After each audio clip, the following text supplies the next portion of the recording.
99% of creative finance deals are straight up ass. Hi, my name is Matt Coach. I created this YouTube channel to share the tips, tricks, and mistakes on my way to building an 8-figure real estate portfolio. And a huge problem that new investors tend to have, especially when you're in an interest rate environment like we have with 8% interest rates for a lot of these investment properties, is that they look to get into a creative finance method in order to acquire properties. Now, there's ways to make a creative finance method make some sense for people who are in different financial situations, but here's the reality of real estate is that you only lose in real estate when you're forced to sell. If you own a house for a decade, a lot of the different ways that you can do it, you're probably going to end up being in a good spot if you can own a house for a whole decade. Your problem is when you have to sell that house after a year or two because maybe you got sick. Maybe there's huge repairs you have to do to the property that you didn't see coming. Maybe there's a family member that has some kind of health problem. Maybe you have your other business. Maybe you get into a lawsuit, right? And you're forced to liquidate. There's a lot of different things that can happen that will hose you if you're in one of these shitty creative finance deals because you're scared of an interest rate. So here's maybe a typical creative finance deal, right? You got a lot of sub-2 deals. That's where you essentially assume someone's mortgage. You got a lot of wrap financing deals. That's essentially a assumption of mortgage under like kind of an owner finance type thing. You're basically wrapping another mortgage on top of the other mortgage. Then you got like a lot of seller finance, owner finance type deals. So say you're in a situation, right, where somebody has their house up. It's worth $300,000, right? Or at least that's what they think it's worth. You do the math. You think it's worth maybe $275. So that's what you offer to them, $275. They say, no, I'm going to sell it for $300,000, and maybe it's been up for 4, 5, 6 months, so it seems like they're pretty dead set on getting their $300,000. So to get the house, you instead say, hey, do you have a mortgage on the property? Right? They say, we'll go with the first option. We'll say yes, right? I have a 3% mortgage on the property. And you go, awesome. I will actually pay you your difference of the mortgage to $300,000 if you're willing to let me keep that 3% mortgage on there, right? So say they have, say they've owned the house now for whatever since 2021, so 4 years. Maybe they paid off $10,000 of that mortgage. So they bought it for $300,000. They had a $240,000 mortgage. They paid off $10,000. They have $230,000 left. Maybe you say, hey, I'll pay you, $25,000 or whatever in order to take over your mortgage. Right? So they say okay to that. Right now, you take over that $230,000 they have left on the mortgage. You pay them $25,000. You now have the house. So you're essentially $25,000 in, plus the $230,000 mortgage, and you have a 3% interest rate for a house that you think is worth about $275,000 if you were to resell, right? So you might say, okay, I got $255,000 in for a 3% interest rate. I'm probably winning in this deal, right? Now, sounds pretty good. That would be a pretty successful, creative finance deal. And obviously, if you own that house for a decade, it'll probably be worth $400,000, $500,000, $600,000 at that point. And you'll probably have, whatever, $100,000 and $150,000 left on that mortgage. And of course, that deal made a bunch of sense, right? But if you instead have to sell that house next year, still worth $275,000, right? You've paid off basically none of that mortgage, right? Now, what situation are you in with that property, right? You have to pay your 6% closing costs inside of it. Now you're talking about $15,000 to $20,000. You had to cut out.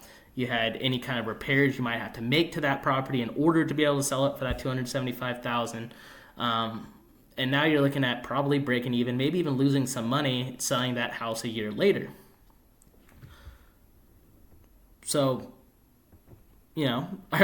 is it that great of an investment? It probably isn't, realistically, because you're taking a lot of risk in order to get that 3% interest rate.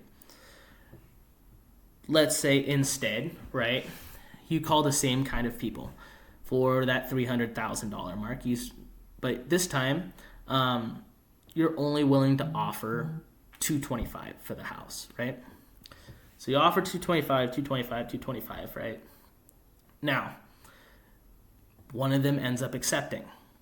If you're sitting there going, who's going to take $225,000 for their $300K house? Maybe also ask yourself in that same kind of situation, who's going to take payments, or who's going to take, a lower fee basically to take over a mortgage? Who's going to do those kinds of things for the property? I think you probably have a decent enough chance with a sub 2 if you're willing to overpay a little bit. That kind of example I just went in is about as cherry as you're probably going to get with one. So, you do have opportunities to make those deals happen, but oftentimes you're overpaying on the value of the house.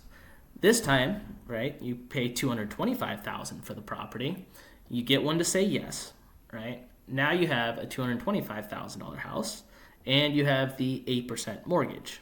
You have to pay the 20% down on that property, so you're in it for about $50,000, right?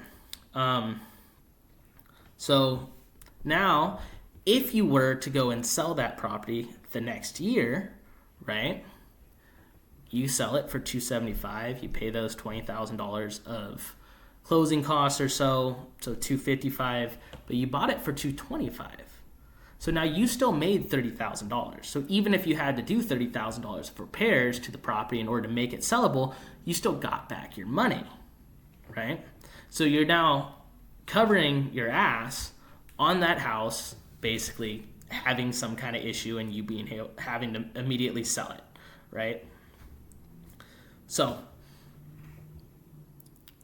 one other, option people might have that I think is oftentimes the very worst option, but can make a lot of sense for people who are maybe in harder to finance environments. If you're trying to buy like a mobile home park or something like that, it can be very hard to get kind of a standardized loan to get that done.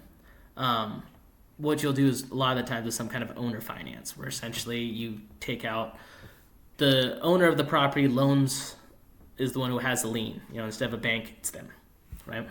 So say that same $300,000 house that you have, you go, hey, what if I was willing to pay $350,000 for it? If you're willing to take payments of, whatever, $2,000 a month for the next 15 years or whatever. And they go, yeah, sure, I'll take that.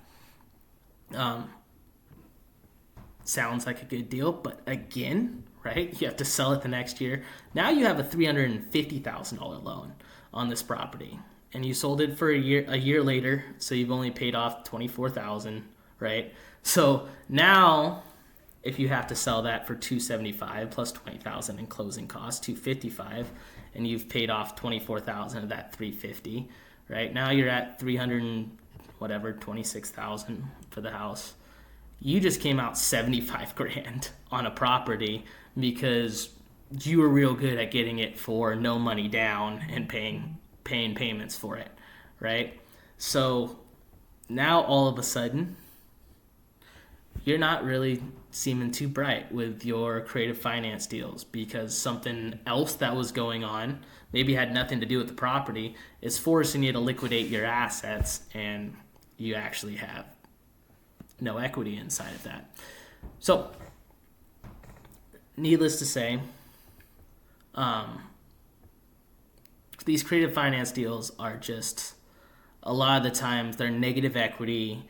They sound smart because they're something people haven't heard of, but they're oftentimes smarter than they are, practical. And you should definitely be wary of them. Now, if you're a wholesaler and you're just trying to get a house under contract and see if you can ship off the deal and make $10,000 or whatever, then yeah, have creative finance as a tool in your bag. But if you're an investor, a lot of these deals are ass, and you probably shouldn't really be looking into them too hard. So there you guys go.